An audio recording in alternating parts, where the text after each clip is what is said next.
Bien, buenas tardes. Doy inicio a la última clase de mi parte de este estilo. Luego ya haré pequeñas contribuciones a los temas de cada uno, pero más particularizado. Esta es como el final de esta gran idea de hacer como un panorama general y avanzarle incluso hasta donde Hobsbawm con su historia del siglo XX no llegó, porque él terminó en los 90 y queda bastante del 2000 y luego siglo XXI, con lo cual estamos atravesando tal vez el final de una época. Hobsbawm no está para corregirnos, así que tal vez haya que esperar también un poco porque el tiempo también nos corregirá. Bien, lo que vamos a hablar es de la crisis de Estados Unidos, y la vamos a ver como una crisis hegemónica y tratar de discutir con esta idea de imperialismo que hemos visto en David Harvey y estas cuestiones con las que empezamos, ¿sí? Bien, empezamos haciendo una historia de Estados Unidos, pero a partir de la historia de su endeudamiento, ¿sí? Hay una breve historia económica de Estados Unidos en donde se da la creación de la Reserva Federal en 1913, con capitales privados, y luego de la crisis que ya hemos visto, de la crisis del 29, se forma una burbuja donde se generó la crisis, la famosa crisis de la Bolsa de Nueva York. Las, las reservas disminuyeron, ¿eh? Y por lo tanto, en el 33, justamente para construir este New Deal de Roosevelt, confisca el oro y lo traspasa a una reserva federal, construyendo así una masa dineraria con reservas. O sea, el precio, la cantidad de dólares circulantes estaba garantizada por la cantidad de oro que estaba a disposición para garantizar justamente ese circulante de dinero.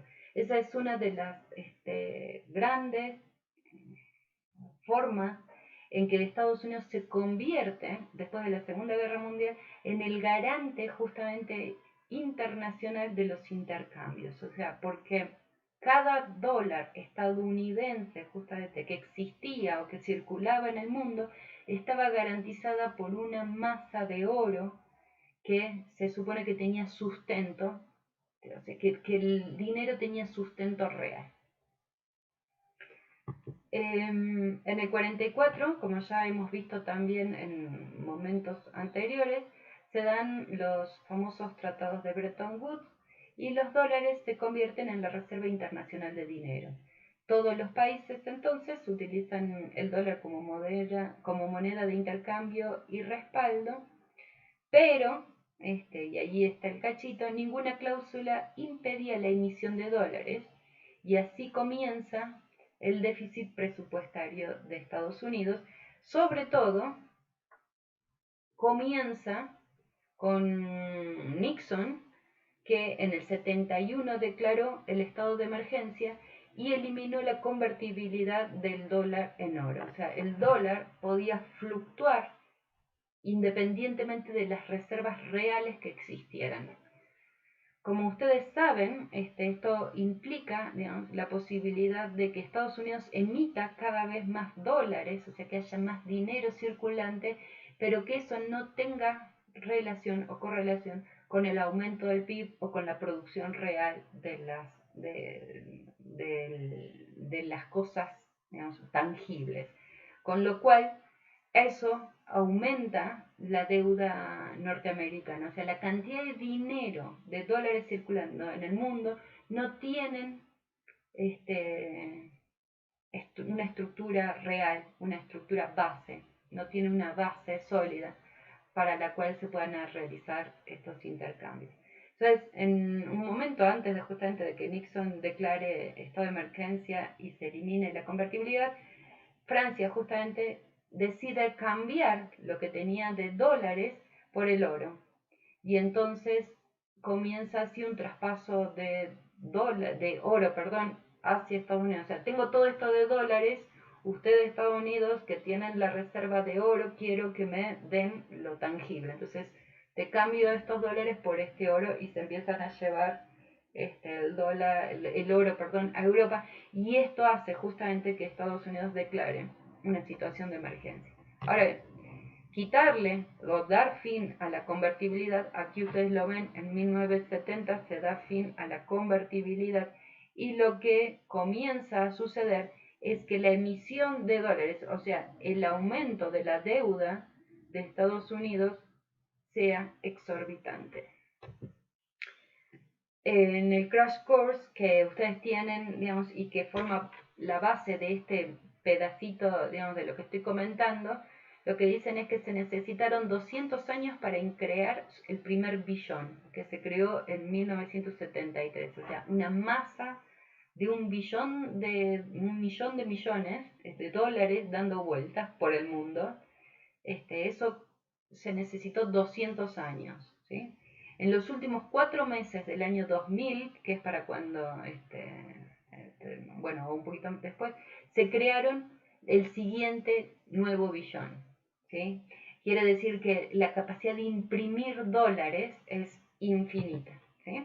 Y entonces aquí tienen exactamente la misma curva, pero medida en cantidad de dinero disponible, que eso representa la deuda pública, porque si alguien, digamos, dice que el dinero en realidad solo es una cuestión de intercambio, un equivalente general, como diría Marx, o sea, es un papel que no tiene valor en sí, sino que el valor está asegurado en la cantidad de cosas que existen, entonces uno diría, bueno, tener o crear dinero sin su contraparte genera en realidad un endeudamiento, porque si alguien quiere cobrar eso en materia tangible, va a ser imposible. Y justamente esa es la idea de la inflación. La inflación es un síntoma de aumento de la cantidad de dinero circulando y justamente cuando no se contrarresta el precio con el valor del producto.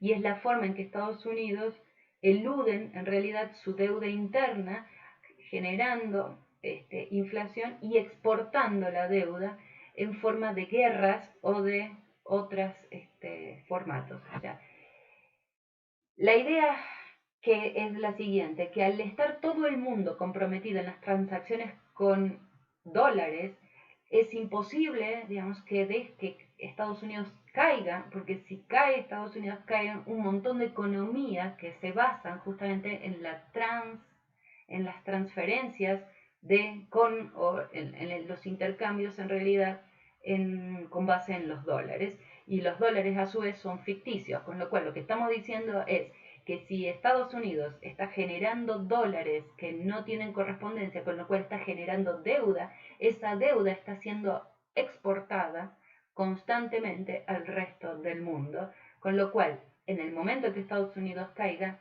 la idea en este punto era que caen todas las transacciones económicas basadas fundamentalmente en el oro, excepto que justamente se cambie del dólar a otros modos de intercambio.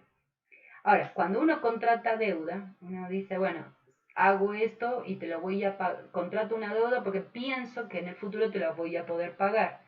Esto también forma parte del crash course y lo que decía era que los próximos 20 años serán diferentes a los últimos 20, o sea, los próximos 20 van a estar mejor.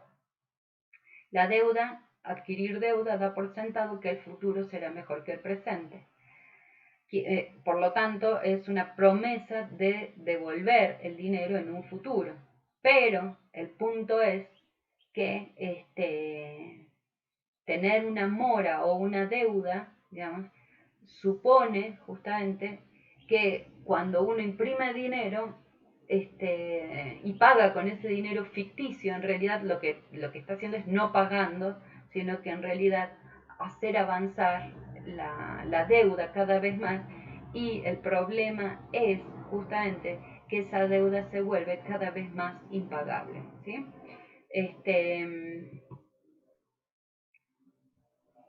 Lo que estábamos diciendo entonces, el problema es que los precios están cambiando debido a la inflación, con lo cual en 10 años muchas veces el dinero con el cual se contrató una deuda cambió completamente y esa deuda se vuelve impagable. Entonces el futuro siempre es peor que el pasado. Y el problema es justamente que al no poder pagar, lo que se está haciendo es imprimir y generar inflación. Ahora bien, lo que estamos diciendo es que de todos modos esto no se ha caído hasta ahora o no se cae justamente porque hay una transferencia de la deuda, una exportación de la deuda hacia el resto del mundo. Una de las formas de exportar deuda de Estados Unidos o de construir su imperio hegemónico, y esto lo vimos con David Harvey también en su capítulo 1 del nuevo imperialismo, es la producción de energética de Estados Unidos y la importancia que le ha dado a las reservas de petróleo, no solo de ellos, sino mundiales. Entonces, aquí tenemos la producción de petróleo. Tenemos que Rusia es un gran productor de petróleo, pero también Arabia Saudita. La idea, digamos, que hay sobre la base de consolidar una relación hegemónica de dominación mundial sobre la base de los energéticos tiene que ver con pensar que el futuro del petróleo, que estamos en el pico de la producción de petróleo y que está cayendo, aunque se han descubierto últimamente algunas reservas, sobre todo Brasil descubrió y creo que se descubrieron algunas otras, pero la idea es que al ser un bien finito, tarde o temprano, esta curva del petróleo se va a dar y a medida que avance, que se disminuya la producción de petróleo sin encontrar ninguna otra energía que la reemplace, el futuro del petróleo es que va a estar más caro. ¿Sí? A medida que escasea un producto es más caro. Y entonces los países van a usar el petróleo no para exportar, sino para consumo interno. Y Estados Unidos pareciera como que ha ideado una forma de importar petróleo futuro. ¿Sí? Entonces, estas es las importaciones de petróleo de Estados Unidos. Pero esto funcionó hasta después de la crisis del 2008. Con el fracking, justamente, esto va a cambiar un poco. Pero bueno, básicamente esto es la idea de que Estados Unidos se estaba importando petróleo para tener petróleo, para no gastar su propio petróleo, para que en un futuro pueda seguir siendo la potencia hegemónica. Ahora bien, gracias a esto de Estados Unidos, gracias a esta cuestión hegemónica sobre el petróleo de Estados Unidos, tenemos que los precios del petróleo justamente han ido variando. Tenemos aquí la primer curva ascendente del precio del petróleo, que ya la hemos visto con la guerra de Yom Kippur, el embargo de la OPEC y el aumento unilateral por parte de los árabes del precio del petróleo en el 73. Y ahí está dibujado el primer gran crisis en el 73 y la segunda gran crisis es la del 79. Luego vemos que se estabiliza, va bajando el precio del petróleo hasta justamente las invasiones. Y esta es otra de las formas en que Estados Unidos se ha consolidado como la potencia hegemónica a partir, digamos, de la consolidación del abasto de petróleo y de la importación de petróleo de estos sectores, hasta, insisto, la crisis financiera del 2008-2009 y la construcción de el fracking en Estados Unidos, que también dejó tranquilo, digamos, de alguna forma el precio del petróleo y construyó a Estados Unidos como una de las grandes potencias petroleras, digamos, al descubrir la capacidad que tenía el fracking de extraer el gas shale de sus propias reservas y construyendo en Texas uno de los máximos desastres ecológicos ambientales del último tiempo, sobre todo, igual todavía no se sabe mucho sobre el fracking, pero aparentemente la baja última del precio del petróleo es justamente porque Estados Unidos ha logrado consolidar la extracción de energía a partir del fracking. Aquí tenemos más el último tramo, digamos, más, más amplificado, y tenemos desde la crisis del Lehman Brothers en el 2008 hasta el 2015, pasando por justamente la primavera árabe, cómo se sostiene el precio del petróleo y la explosión del fracking como modo de extracción de petróleo o de otro tipo de hidrocarburo. Y justamente esto hace que bajen el precio del petróleo, pero sobre todo también le da en la torre a muchas economías, como por ejemplo Venezuela, que dependían fundamentalmente del petróleo.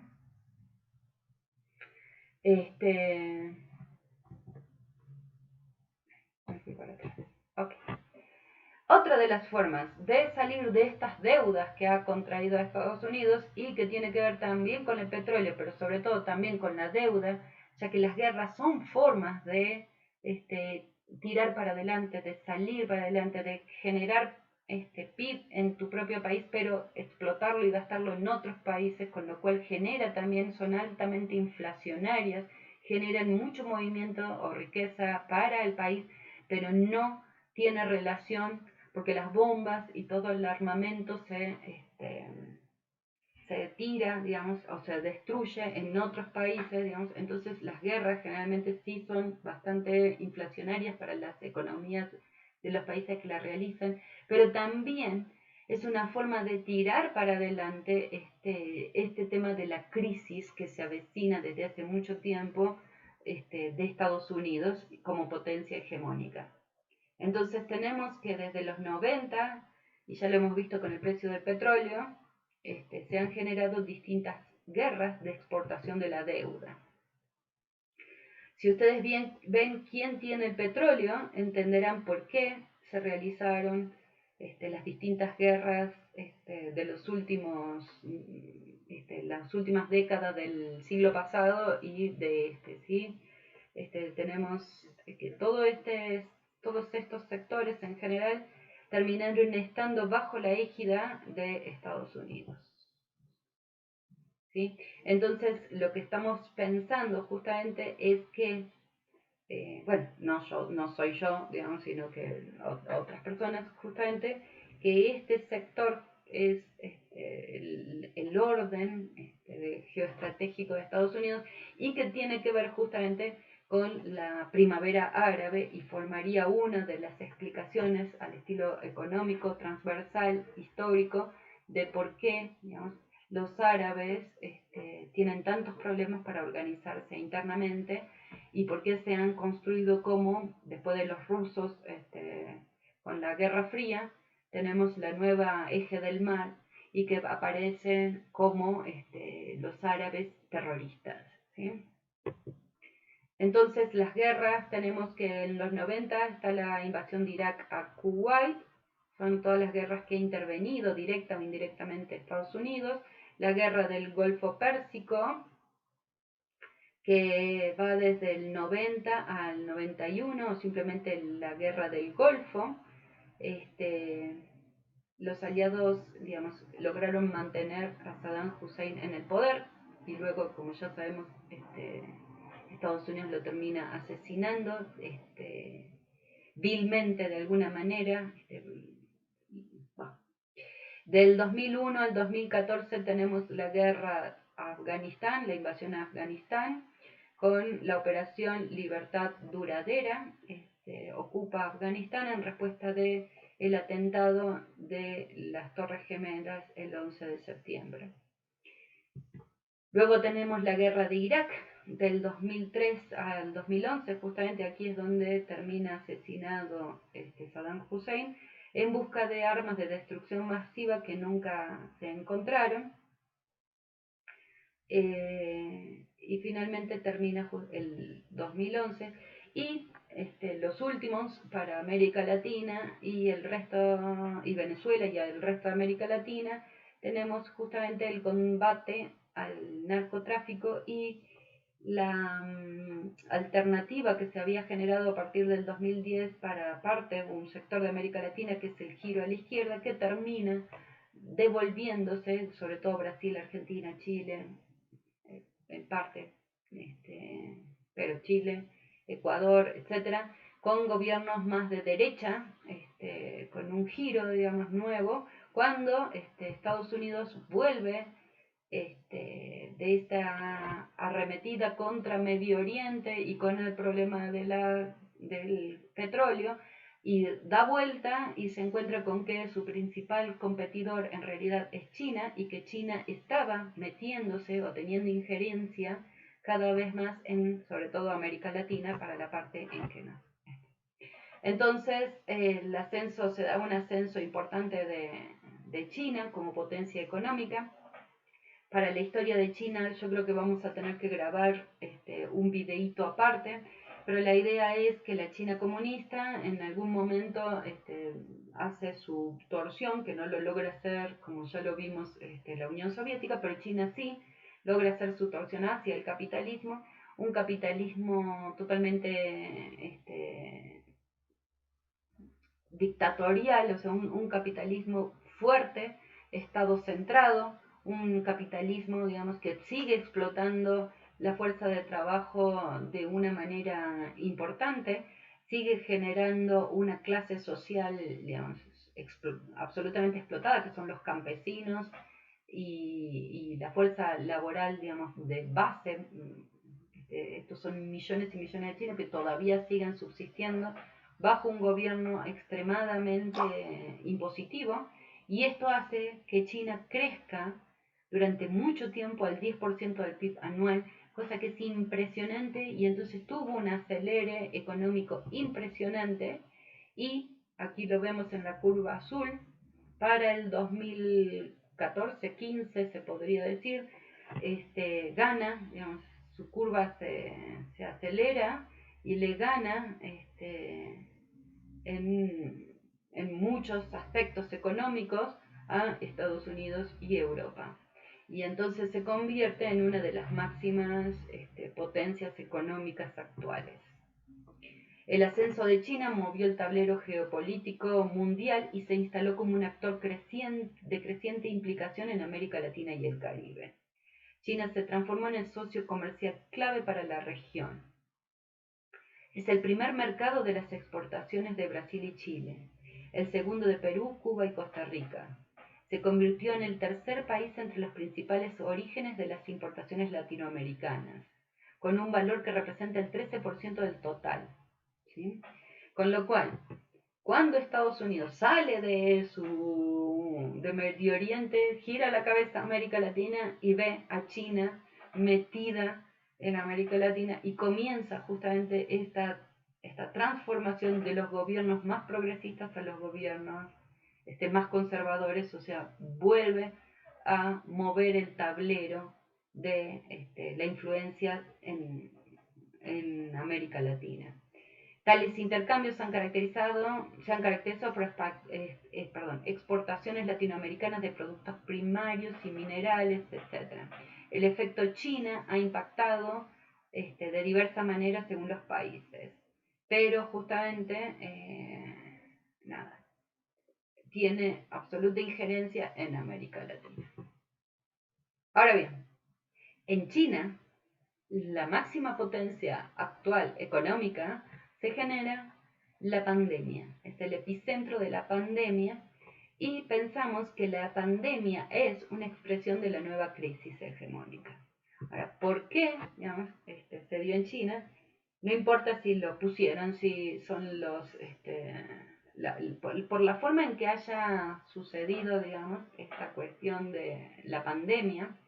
Si nosotros vemos y analizamos el mapa de las pandemias y las formas de resolución de esta crisis que actualmente nos atañe, lo que tenemos que pensar es, en este contexto, quién es el ganador en el mundo post-pandémico y si efectivamente al salir de esta pandemia, que no sé cuánto vamos a tardar, justamente lo que vamos a ver es, además de la forma en que se resuelve una de las grandes crisis del sistema capitalista mundial, es la forma en que se da una transición, justamente es esta crisis de transición de una potencia hegemónica a otra. Digo, esto es hipótesis absoluta, pero fíjense en el mapa, en las gráficas que tenemos acá sobre el COVID, cómo ha impactado. Y lo interesante es que la nueva capacidad hegemónica mundial tal vez esté instalada, y sobre todo para los chicos que están trabajando con el G5, yo no sé tanto en qué relación entre la tecnología y las formas de organización política, pero lo que vemos es que los países que han logrado aplanar la curva, digamos, sobre todo pensando vamos a buscar Estados Unidos, España, bueno, acá no tengo a China justamente, pero bueno, los países que han logrado, aquí está China, los países que han logrado aplanar la curva, miren la curva de China, es esta violeta, le decimos nosotros en Argentina, acá es una aquí es, no me va a salir el nombre mexicano, bueno, no importa. Miren la curva china y vean que llega hasta aquí y ahí se aplana absolutamente, ¿sí? Los países que lograron hacer una política pública efectiva logran frenar justamente la curva, ¿sí? Los países, bueno, Japón fue y aquí logró aplanar la curva, ¿sí?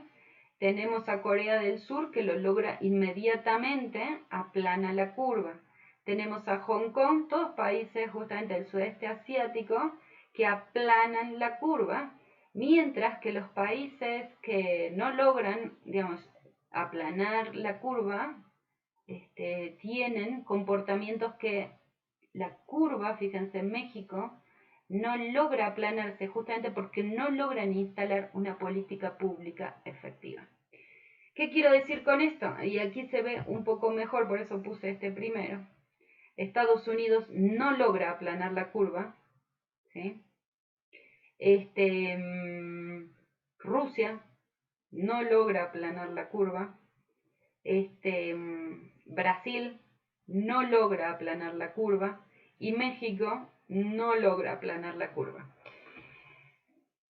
Países que han decidido que las políticas públicas sean así laxas, que tenemos a un López-Gatell diciendo que hay que quedarse en casa versus un presidente que da, digamos, una trilogía acerca del cuidado, un decálogo del cuidado, abracen la espiritualidad, etc.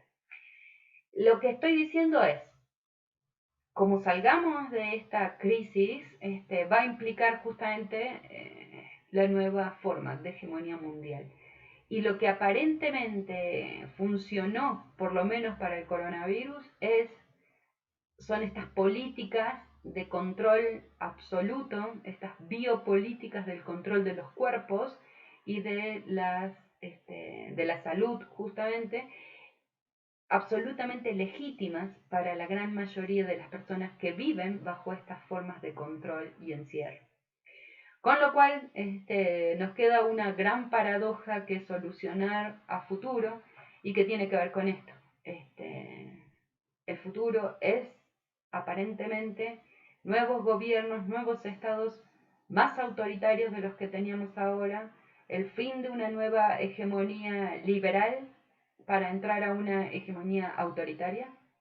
Nada, lo dejo como duda, como pensamientos y espero los resultados de sus investigaciones para que aporten, digamos, más evidencia a esto que estamos viviendo.